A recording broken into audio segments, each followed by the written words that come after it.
안녕하세요. 결혼한 지 1년 된 30대 여성입니다.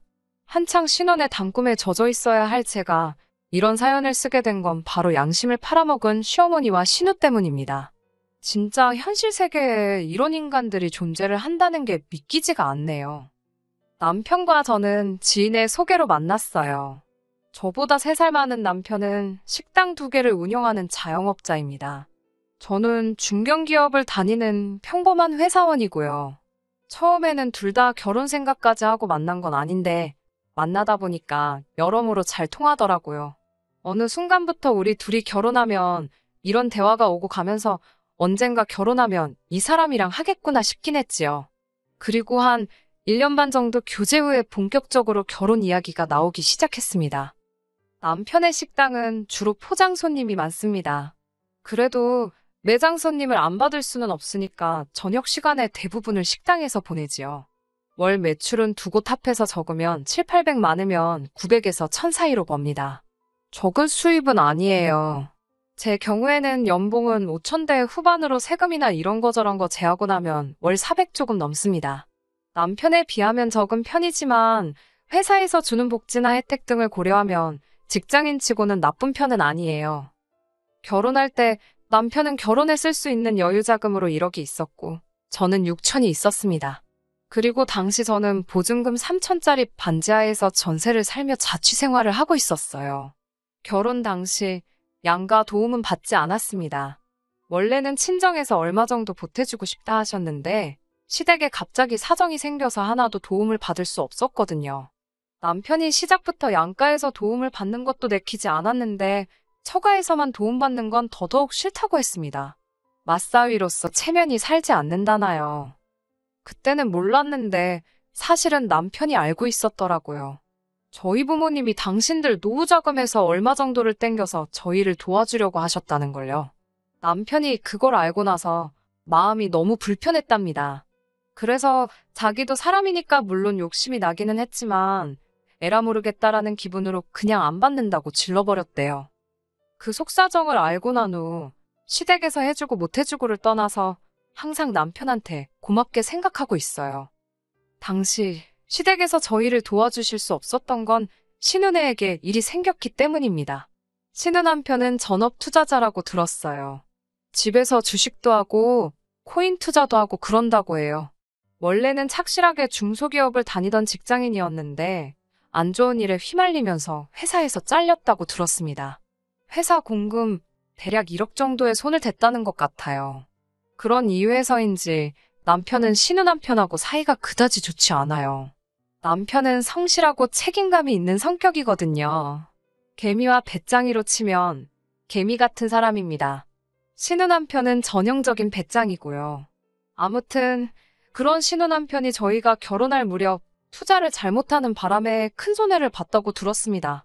게다가 안 좋은 일은 한 번에 몰려서 온다더니 신우네가 전세 계약을 갱신하려니까 집주인이 보증금을 올려받겠다며 안 되겠음 방 빼달라고 하더랍니다. 결국 어머님이 신우네를 길거리에 나앉게 할 수는 없지 않냐 하시면서 남편더러 양보하라고 하셨답니다. 그나마도 원래는 신우가 어머님께 말씀드리기 전에 저희 남편에게 먼저 연락을 해와서는 좀 도와달라고 했었나 봅니다. 하지만 줄곧 신우가 신우 남편하고 연애할 때부터 신우 남편이 어떤 사람인지 다 지켜봤던 남편으로서는 돈거래는 죽어도 하기가 싫더랍니다. 그래서 신우한테 미안하지만 너네 부부랑 돈거래는 안 한다고 했다더라고요. 신우는 하나밖에 없는 여동생한테 어떻게 그럴 수가 있냐면서 울고 짜고 난리가 났었대요. 이때가 저랑 남편이랑 한참 결혼 준비로 정신없을 땐데 저는 전혀 눈치채지 못하고 있었어요. 남편이 처신을 잘해준 덕분이었던 것 같아요. 신우네하고 시부모님 사이에서 어떻게 돈이 오갔는지 정확히는 모르겠지만 저희는 저희 나름대로 결혼 준비를 계속해 나갔습니다. 양가 도움을 안 받기로 하니까 오히려 일이 진행되는 데 있어서 큰 어려움이 없었던 것 같아요. 단 한 가지 뜻대로 되지 않았던 건 신혼집이었어요. 결혼 이야기가 나오고 신혼집에 대한 예산이 어느 정도 잡힌 이후로 저는 정말 눈에 불을 켜고 부동산만 보고 다녔던 것 같습니다. 솔직히 예산이 적어서 여러 부동산을 돌아다니지는 않았어요. 처음에는 의욕적으로 몇 곳에 가봤는데 다들 제가 금액을 말하면 무시하는 느낌이었거든요. 그래서 얼마 후부터는 밖에 붙어있는 종이들만 훑어보면서 머릿속으로 나름대로 정리를 해가고 있었지요. 그러면 안 되지만 회사에서도 틈틈이 부동산만 확인하고 그랬어요. 그래도 결국 결혼식 날까지 신혼집을 못 구해서 식을 올리고도 한동안 각자 별거 생활을 하는 초유의 대참사가 발생하고 말았지 뭐예요. 하지만 이 표현이 어울리는지는 모르겠는데 죽으라는 법은 없더라고요. 결혼식 이후 눈물의 생이별을 하고 한 달이 다 돼갈 무렵이었어요. 당시 제가 살던 반지하에서 걸어서 정말 30초도 안 걸리는 거리에 부동산이 하나 있었거든요. 아무래도 집에서 가까우니까 뻔질나게 지나다니면서 부동산 소장님을 자주 뵙게 되었어요. 제가 먼저 인사를 드리기 시작하니까 소장님도 반갑게 받아주셨고요. 조금 가까워졌다 싶었을 때부턴 그래도 음료 하나 사들고 들려서 괜히 없는 너스레도 떨어가면서 이것저것 물어보고 그랬어요. 그 덕분인지 하루는 소장님께서 지나가던 저를 붙잡으며 잠깐만 들어와 보랍니다. 그러더니 매물 하나를 보여주셨어요. 부동산에서 10분 정도 거리에 위치한 아파트였습니다. 가격도 시세보다 훨씬 저렴했어요. 정말 약간의 대출만 받으면 될 것 같더라고요. 파는 분이 70대 어르신인데 이제 다 귀찮아서 고향 내려가신다며 빨리 팔아달라고 하셨답니다. 안에 좀 수리는 해야 되겠지만 그래도 이런 매물은 잘 나오지 않는다면서 매물 보자마자 제 생각이 나서 아직 아무데도 안 올리셨다고 그러시는 거예요. 그렇게 정말 운 좋게 아파트를 사게 되었지요. 그렇게 집안을 고치고 이것도 정말 할 이야기가 많은데 이건 시댁하고 직접적인 관련은 없으니 생략할게요. 마침내 결혼식을 올린 후 2달 만에 신혼생활을 시작하게 되었지요. 그리고 그 무렵 신우가 임신했다는 소식을 전해왔습니다. 솔직히 저희 결혼할 때 축의금을 못 받아서 저희도 따로 선물은 안 했어요. 남편이 안 받았으니 안 주는 게 맞다고 하지 말자고 했고 저도 기분이 상했던 터라 굳이 남편 말에 반대해가면서까지 챙기고 싶지는 않더라고요. 축하한다고 전화하고 꽃바구니만 보냈습니다. 아무튼 신혼집에 들어가고 일주일도 되지 않았을 시점에 신우에게 집들이 안 하냐고 연락이 왔어요. 당시 가정가구도 다 들어오질 못한 상황이라서 시간이 좀 걸릴 것 같다고 했습니다. 그러자 신우가 한다는 말이 혹시 시부모님께서 결혼할 때 도와준 거 없다고 일부러 안 부르는 거 아니냐고 그러더라고요. 제가 설마 그럴 리가 있냐면서 그리고 혹시나 해서 하는 말인데 저희 친정부모님도 아직 와보신 적 없다니까 그 말이 진짠지 아닌지는 자기가 확인할 수도 없고 알고 싶지도 않다더군요. 말투가 완전히 싸우자는 식이었어요. 그러더니 꼭 시부모님부터 모시고 집들이를 하랍니다. 먼저 결혼해 본 선배가 해주는 조언이라고 생각하고 고깝게 듣지 말라나요. 어이가 없었지요. 손이 신우도 아니고 심지어 나이도 저보다 어리면서 겨우 결혼 저보다 일찍 했다고 선배를 운운하다니 황당했어요. 그래도 임신한 사람이랑 싸울 수는 없으니 그냥 참고 들어줬습니다. 남편에게 이야기하니까 얼마나 으스댈 게 없으면 그런 걸 들먹이겠냐고 신경도 쓰지 말랍니다. 만만한 게 나냐고 제가 속상하다고 투덜거리니까 다시 한번 이런 일이 있으면 자기가 가만 안 둔다고 하더라고요. 하지만 이건 앞으로 있을 일에 비하면 진짜 애교에 불과했어요. 어느덧 가구와 가전도 다 들어왔습니다. 취향과 가격 그 중간쯤으로 타협해서 신혼집을 꾸몄지요. 앞으로 갚아나가야 할 대출을 생각하면 머리가 아픈 건 사실이었지만 남편도 저도 열심히 벌고 있었으니까 크게 스트레스를 받지는 않고 있었어요. 집들이를 준비하면서 남편이나 저나 맞벌이를 하다 보니 처음에는 집들이 음식을 주문하려고 했습니다. 저도 자취 생활을 오래 하긴 했지만 점심은 대부분 회사에서 해결했고 저녁은 샐러드나 도시락으로 간단하게 해결하는 편이었기 때문에 요리라고 부를 만한 건 잘 못하거든요. 남편도 비슷한 상황이었어요. 요식업에 종사하고 있어도 매일같이 하는 거나 잘하는 거지 다 잘하는 건 아니라며 손사래를 치더군요. 그런데 임신 중인 신우를 생각하니까 시켜먹기가 좀 찝찝하더라고요. 혹시나 잘못 먹고 배탈이라도 나면 큰일이잖아요. 맛이 없더라도 탈이 안 나는 게 중요하다 싶었기에 죽이 되든 밥이 되든 저희가 직접 해보기로 했지요. 집들이 당일이었습니다. 제가 속물처럼 보일지도 모르겠지만 솔직히 실망했네요. 시부모님도 그렇고 신은혜도 그렇고 어쩜 그렇게도 무심할 수가 있는 건지 제가 뭐 큰 거 바란 것도 아니에요. 물론 주변 친구들은 처음에 집 샀을 때 가족들이 가전제품도 선물해주고 그러더군요. 저희 친정 부모님도 저희 결혼할 때 따로 못 보태주신 게 마음에 걸리신다면서 가전 살 때 쓰라고 500만 원 주셨고요. 그런데 시부모님은 정말 휴지 하나도 안 사오셨더라고요. 신혼에도 말해모하겠어요. 빈손으로 덜렁 왔더군요. 정말 큰 거 바라지도 않았고 하다못해 꽉티슈라도 사왔으면 좋았을 거예요. 아니나 다를까 남편을 보니 남편도 실망을 했는지 표정이 영 좋지 못했습니다. 식사는 이미 도착 시간에 맞춰 준비된 상태였어요. 그런데 신혼애가 집 구경부터 먼저 하고 싶다고 우기더라고요. 시부모님은 집 보는데 얼마나 걸리겠냐며 신호하자는 대로 하시겠답니다. 시부모님은 그렇다 쳐도 신혼애가 정말이지 집안 구석구석을 살피더라고요.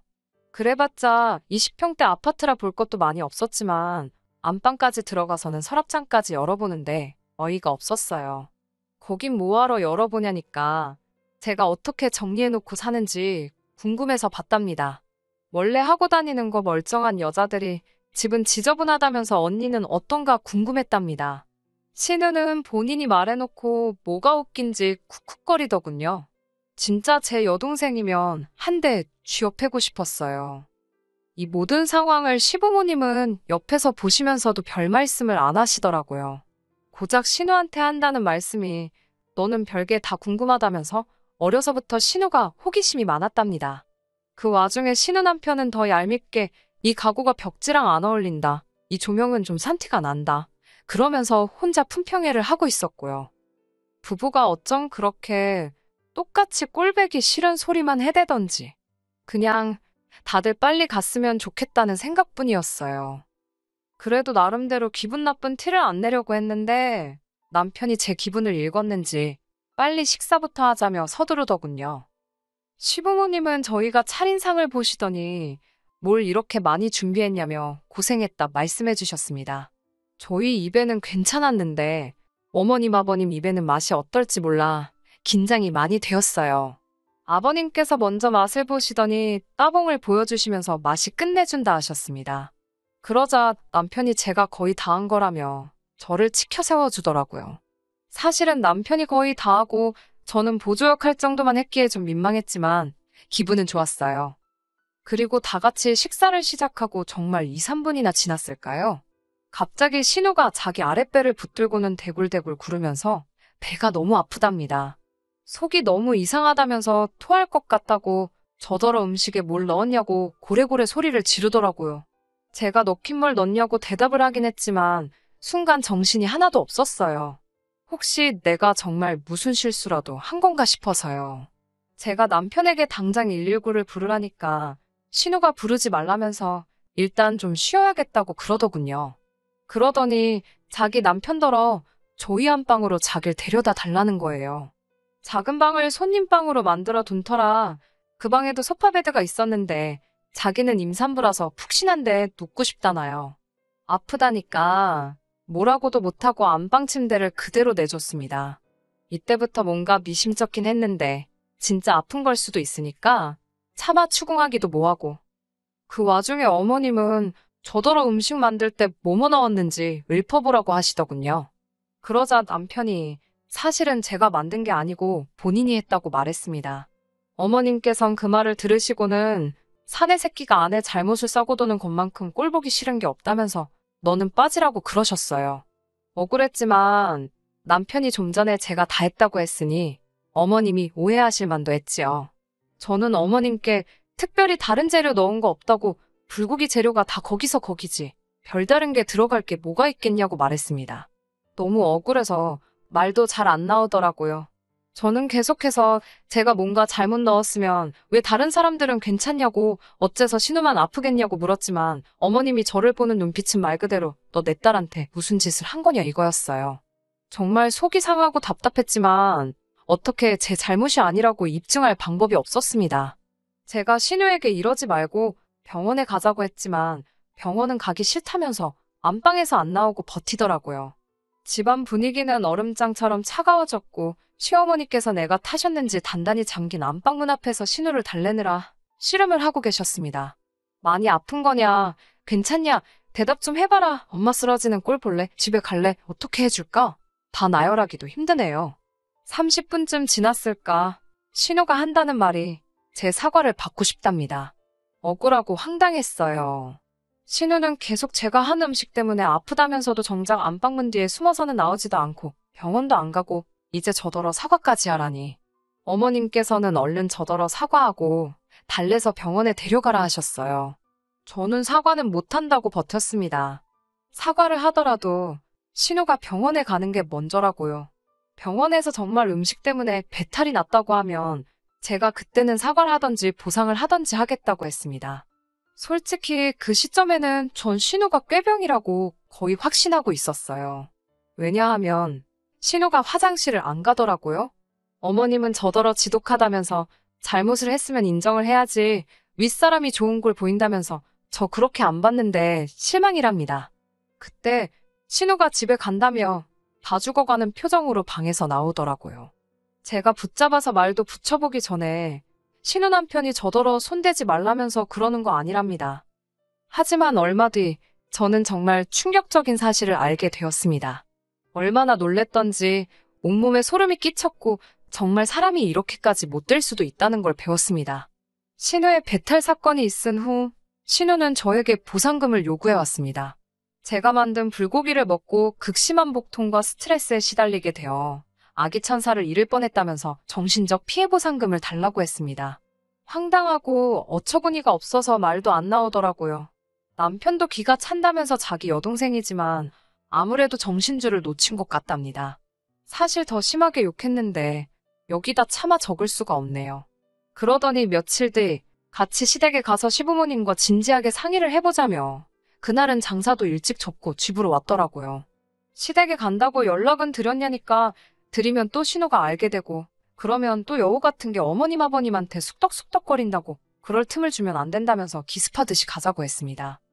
그렇게 시댁에 도착했는데 현관문이 열려 있었어요. 안방 쪽에서 큰 소리가 오가는 게 들렸는데 시부모님이랑 신우의 목소리였습니다. 저도 모르게 본능적으로 남편 입을 제 손으로 막으며 조용히 하라고 했습니다. 안에서 무슨 이야기가 오가는지 들어야만 할 것 같았거든요. 신우는 돈 안 주면 남편한테 다 이야기한다는데 어떡하냐며 소리를 지르고 있었습니다. 친아빠라니 그러면 네 뱃속에 있는 게 김서방 애가 아니라고 너 제정신이냐? 김서방도 알아? 아버님도 무슨 일인지 불같이 화를 내고 계시더라고요.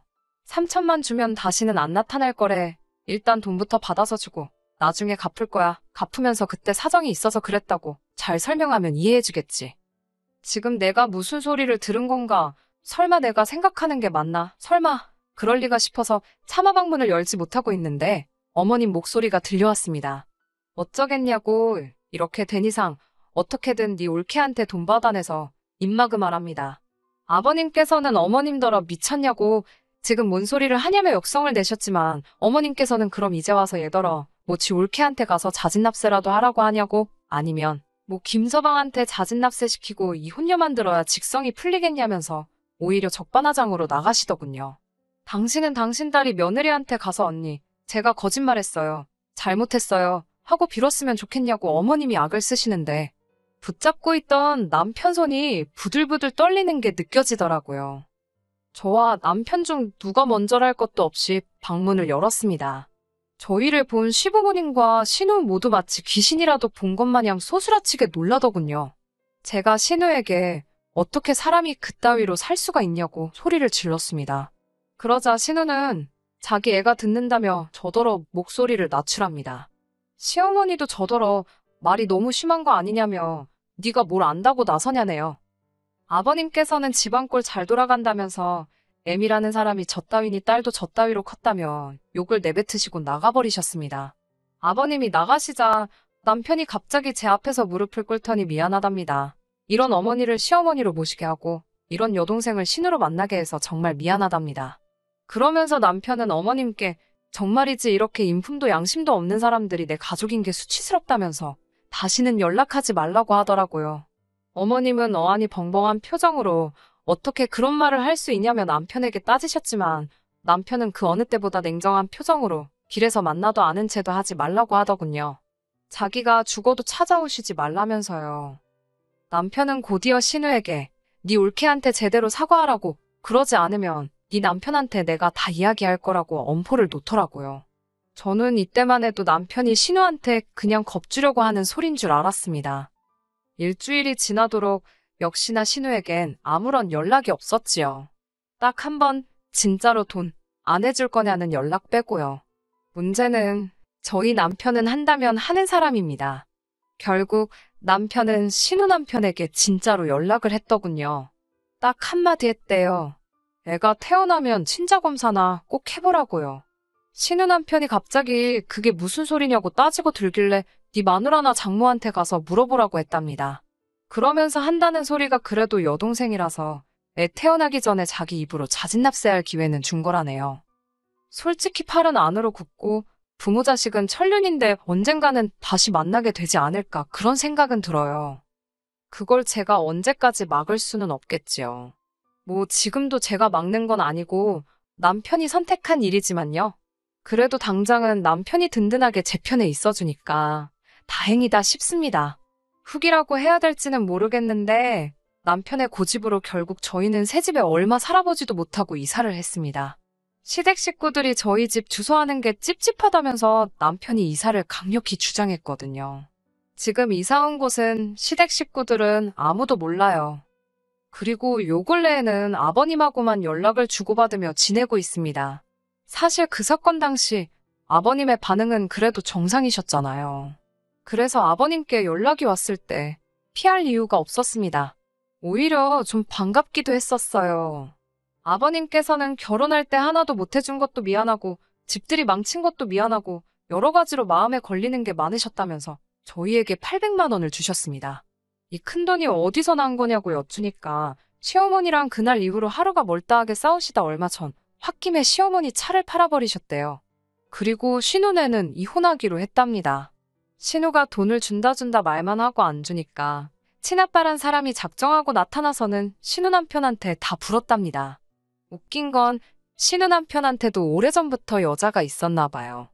지금 신우가 다른 남자애를 가진 게 먼저냐, 신우 남편이 여자 만난 게 먼저냐, 뭐가 더 질이 나쁘냐를 놓고 다투는 중이랍니다. 제가 보기엔 도낀 객낀인데 말이에요. 끝까지 들어주셔서 감사합니다. 오늘의 사연은 여기까지입니다. 구독과 좋아요, 알람 설정 부탁드리고 더 좋은 사연으로 다시 찾아뵙겠습니다. 감사합니다.